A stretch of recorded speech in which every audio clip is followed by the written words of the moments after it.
salam produktif. Kembali lagi dengan aku Jessica, yang seperti biasa akan menemani kalian semua selama kurang lebih 10 menit ke depan untuk membahas seputar hal yang banyak menjadi pertanyaan kalian nih. Sebelum kita masuk ke topik pembahasan, kalian apa kabar dulu nih sob? Semoga baik dan sehat selalu ya. Kali ini aku akan membahas pelajaran hidup yang bisa kamu ambil dalam film Squid Game. Nah, supaya waktu kamu gak terbuang percuma, mending langsung simak penjelasannya ya. Check this out.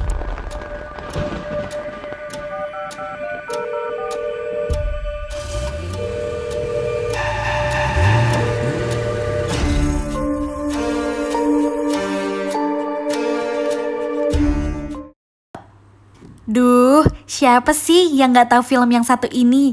Padahal Squid Game baru aja dirilis di pertengahan bulan September kemarin, tetapi berhasil menduduki sebagai peringkat pertama dalam daftar 10 acara Netflix AS teratas. Wah, keren banget ya sob. Tak heran rasanya jika film garapan sutradara Hwang Dong-hyuk ini menjadi salah satu tayangan favorit tahun ini.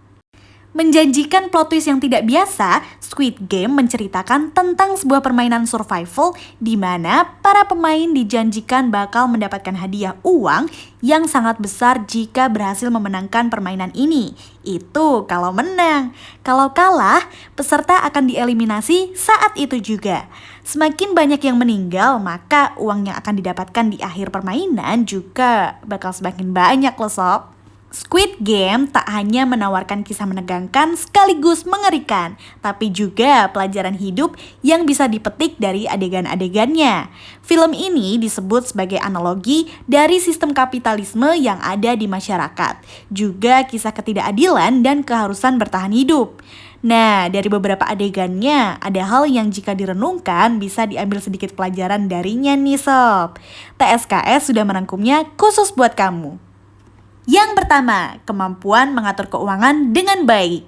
Semua peserta dalam survival game ini adalah mereka yang punya utang dalam jumlah besar sob, baik yang memang terlahir miskin maupun yang punya karir mapan. Contoh yang terakhir adalah Cho Sang-woo, yang merupakan lulusan kampus bergengsi Universitas Nasional Seoul. Sementara Sung Gi-hun digambarkan sebagai sosok sopir taksi yang gemar berjudi. Dari sosok-sosok tersebut terlihat bahwa mereka punya kebiasaan seperti berhutang dalam jumlah banyak dan punya kebiasaan buruk yang akhirnya menjerat mereka sendiri. Kalau tidak terampil mengatur uang dan tidak bisa mengukur resiko, bisa jadi kita pun akan terjerat utang dalam jumlah besar.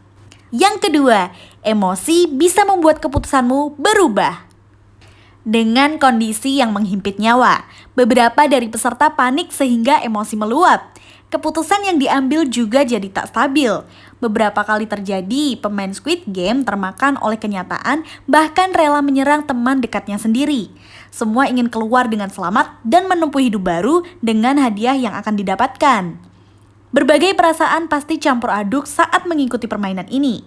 Dalam mengambil keputusan atau merespon, lebih baik untuk menunggu kondisi emosi kita lebih tenang terlebih dahulu.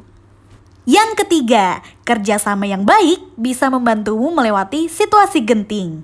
Di game tarik tambang ada 2 tim yang harus bersaing dengan menarik tali tambang sampai lawan jatuh.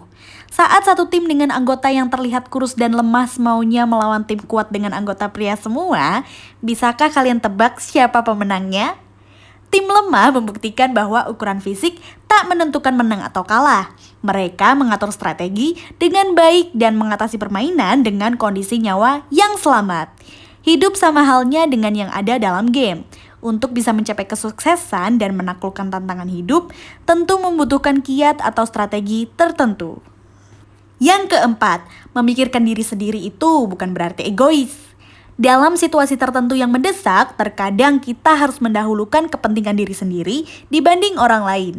Di sisi lain, kita juga jangan sampai bergantung berlebihan pada orang lain. Dalam survival game, tiap orang mesti menyelamatkan diri mereka masing-masing dan ini pula yang membuat tiap orang tak bisa bergantung sepenuhnya pada orang lain.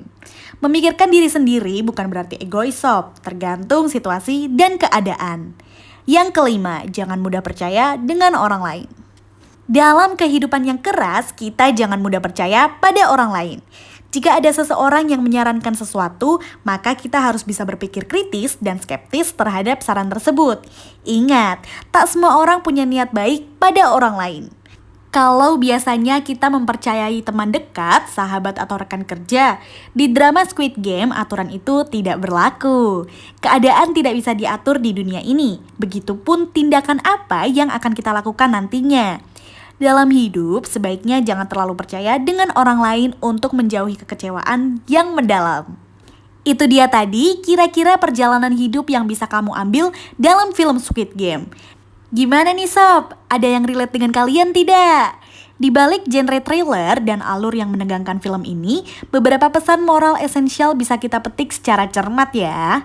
Oke sob, itu dia sedikit pembahasan singkat kita hari ini. Terima kasih ya sudah mau menyimak sampai habis. Buat kalian yang memiliki pertanyaan seputar apa aja, boleh banget nih komen di kolom komentar. Siapa tahu di video selanjutnya bisa kita bahas bareng-bareng nih. See you!